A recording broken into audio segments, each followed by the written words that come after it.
ரெண்டு சைடு என்ன அப்படியே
எனதருமை தாய்மார்களே, எனதருமை சகோதரர்களே, சகோதரிகளே, கூட்டணி கட்சியை சார்ந்த அன்பு தோழர்களே, அனைத்து இந்திய அண்ணா திராவிட முன்னேற்ற கழகத்தின் மூத்த உறுப்பினர்களே, அன்பு முன்னாள் அமைச்சர் வந்திருக்கிறார்கள், ஒன்றிய கழக செயலாளர்கள் உட்பட அத்தனை பேருக்கும் எனது பணிவான வணக்கங்களை தெரிவித்துக் கொள்கிறேன்.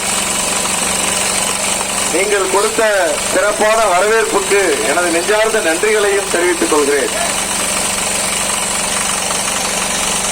அதாவது இந்த நாகை பாராளுமன்ற தொகுதி என்பது நமது 39 தொகுதிகள் பாண்டிச்சேரியும் சேர்த்து 40 தொகுதிகளில் மிகவும் பின்தங்கிய பகுதியாக இருக்கிறது.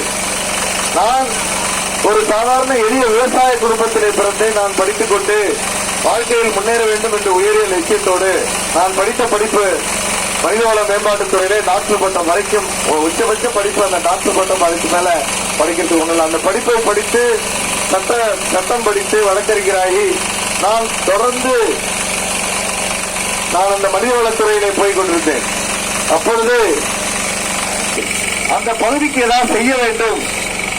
நான் சார்ந்திருக்கிற நாகை பாராளுமன்ற தொகுதி மிகவும் பின்தங்கி உள்ளது. நானே அந்த ஒரு எளிய குடும்பத்திலிருந்து படிக்கிற காலத்திலே மிகவும் ஒரு கஷ்டமான சூழ்நிலையில் இருந்து படித்தோம். பகுதி நேர வேலை பார்ட் டைம் ஜாப்னு சொல்லக்கூடிய பகுதி நேர வேலை பார்க்க வேண்டும் என்று நினைத்தேன்.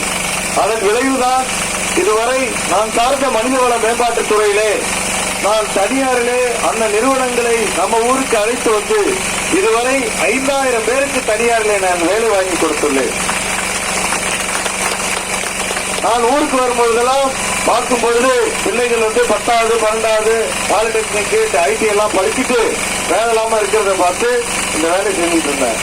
அப்போ எனக்கு ஒரு எளிய தொண்டனான எனக்கு அனைத்து இந்திய அண்ணா திராவிட முன்னேற்ற கழகம் புரட்சி தமிழர் எடப்பாடியார் அவர்கள் எனக்கு பாராளுமன்ற வேட்பாளராக ஒரு வாய்ப்பை கொடுத்திருக்கிறார்கள்.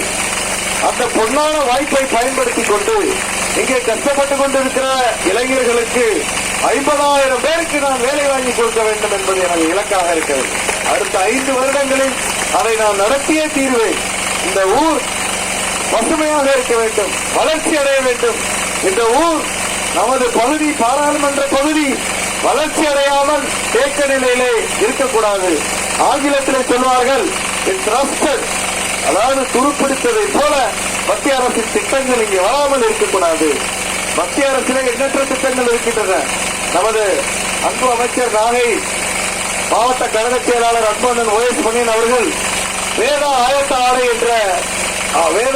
ஆடை பூங்கா என்ற ஒரு திட்டத்தை கொண்டு வந்தார். அது வந்திருந்தால் 21,000 பெண்களுக்கு வேலை கிடைத்திருக்கு. மத்திய அரசு 40 கோடி கேட்டு தொடர்ந்து அவர்களை போய் சந்தித்தார். நான் பாராளுமன்ற உறுப்பினராக ஆன பிறகு நிச்சயமாக இந்த வேதா ஆயத்த ஆடை பூங்காவை கொண்டு வருவதற்கான அத்தனை நடவடிக்கைகளையும் எடுப்பேன் என்று கூறிக்கொள்கிறேன். அதுபோல மெகா ஃபுட் பார்க், அது கிட்டத்தட்ட 1000 கோடிக்கான ப்ராஜெக்ட். 1000 கோடி. அந்த ஃபுட் பார்க் வந்தது என்றால் இங்க இருக்கக்கூடிய உணவுகள் பதப்படுத்தப்பட்டு கடல் உணவு உட்பட பதப்படுத்தப்பட்டு வெளிநாடுகளுக்கு ஏற்றுமதி செய்யப்பட்டு நம்மளுக்கு பொருளாதாரம் வளரும். பொருளாதாரம் வளர வேண்டும், விவசாயம் தழைக்க வேண்டும், வேலை வாய்ப்பு பெருக வேண்டும். இதுதான் முக்கிய குறிக்கோள். அந்த வேலை வாய்ப்புக்கு நான் தனியார் துறையாக சொன்னேன். அரசு துறையில் பசுமை தொழிற்சாலைகளை கொண்டு வர முடியும். இது பாதுகாக்கப்பட்ட வேளாண் மண்டலம். இங்கே மாசு ஏற்படுத்தக்கூடிய தொழிற்சாலைகளை ஆரம்பிக்க கூடாது. இந்த பசுமை இது பாதுகாக்கப்பட்ட வேளாண் மண்டலமாக அறிவித்தது புரட்சி தமிழர் எடப்பாடியார் அவர்கள். ஏனென்றால் அவரும் ஒரு விவசாயி, விவசாயத்தை பற்றி நன்கு தெரிந்தவர். யாரும் வந்து மீத்தேன் போன்றதை எடுத்து இங்க ஆயில் அண்ட் நேச்சுரல் வந்து ஏதாவது எடுத்துட்டு ஹைட்ரோ கார்பன் எடுத்துட்டு இங்க பிரச்சனை ஆயிடக்கூடாது. அதனால இது ஒரு பாதுகாக்கப்பட்ட வேளாண் மண்டலமாக அறிவித்திருக்கிறார்கள். இங்க தொழிற்சாலை வரணும் என்றால் இயற்கை தொழிற்சாலைகளில் வர வேண்டும்.